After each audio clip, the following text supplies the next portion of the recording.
செய்திகளுக்காக வீரலட்சுமி. இன்றைய முக்கிய செய்திகள்.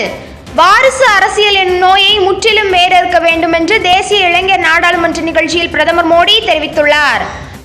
மதுரையில் நடைபெறும் ஜல்லிக்கட்டு போட்டிகளை பார்வையிட ராகுல் காந்தி திட்டமிட்டுள்ளதாக தகவல் வெளியாகியுள்ளது.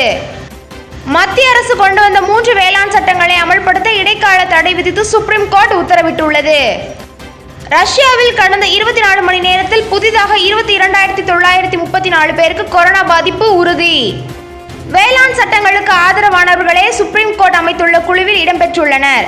வேளாண் சட்டங்களுக்கு எதிரான போராட்டம் தொடரும் என விவசாய சங்கங்கள் அறிவித்துள்ளன.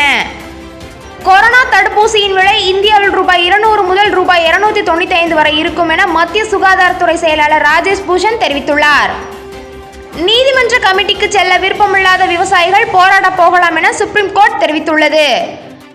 வட மாநிலங்களில் ஒன்றான உத்தரகாண்டில் பறவை காய்ச்சல் பரவியிருப்பது இன்று உறுதி செய்யப்பட்டுள்ளது. தனிநபரின் விவரங்கள், இருப்பிடம் உள்ளிட்ட தகவல்கள் முகநூலுக்கு பகிரப்படாது என்று வாட்ஸ்அப் நிறுவனம் விளக்கம் அளித்துள்ளது. மத்திய பிரதேச மாநிலத்தில் பெண்ணை கூட்டு பாலியல் பலாத்காரம் செய்து கொடூரமாக நடந்து கொண்ட 4 பேரை போலீசார் கைது செய்தனர்.